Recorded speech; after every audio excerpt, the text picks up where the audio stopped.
Do you get what I'm trying to say? We see this mostly in games, but we're going to see this in healthcare. Imagine in healthcare that I come and they say, oh, there's something wrong with something, and then they can show me. That's going to take us to another new level. Imagine that, you're having a meeting and Zoom. I'm telling you, all these guys are racing there. Zoom now has this AI companion. I don't know if you've noticed, if you join a meeting late, you can ask the AI what was discussed before now. I need to bring everything out. So everyone is in the race. We're moving from feature-focused to experience-driven products, right?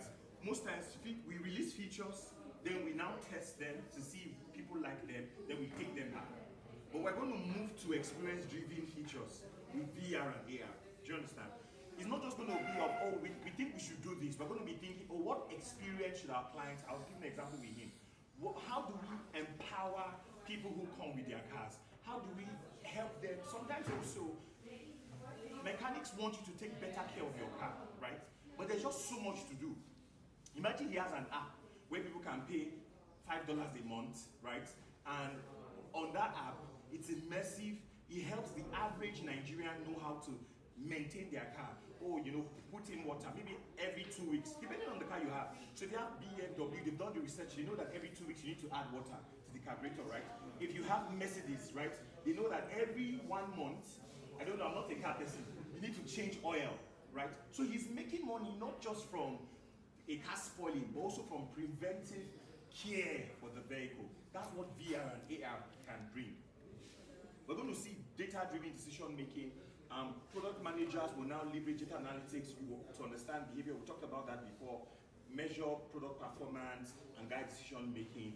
Then, for this to really work, you will have to be, and I'm sure we all here, we are good with relationships. Sometimes as a product manager,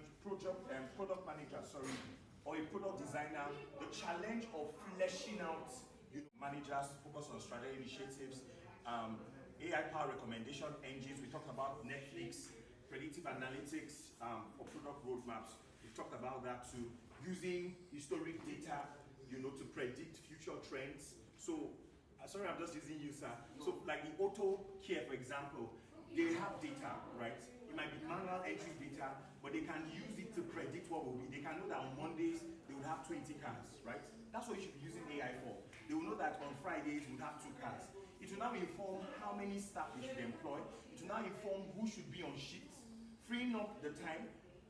They might not need to pay more. Do you understand what I'm trying to say? And so, very, very powerful for predictive analytics. So, virtual reality, like I said earlier on, allows for immersive product prototyping. You can, because usually you'd have to create a product, whatever it is, launch it before you get feedback, right? Tailors, right? And then leveraging, not just AI, but leveraging AR and VR.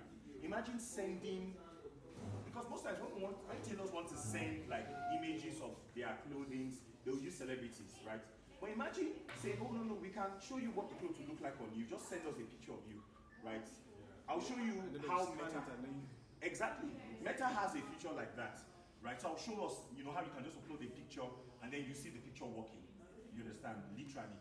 So imagine, I'm telling you, there are many opportunities.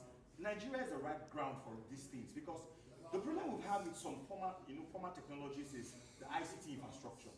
Right, and we're like, no, we can't do this, we can't do that. But AI is low ICT intensive because of these providers we have, and we're going to see, already we have small data centers that are emerging.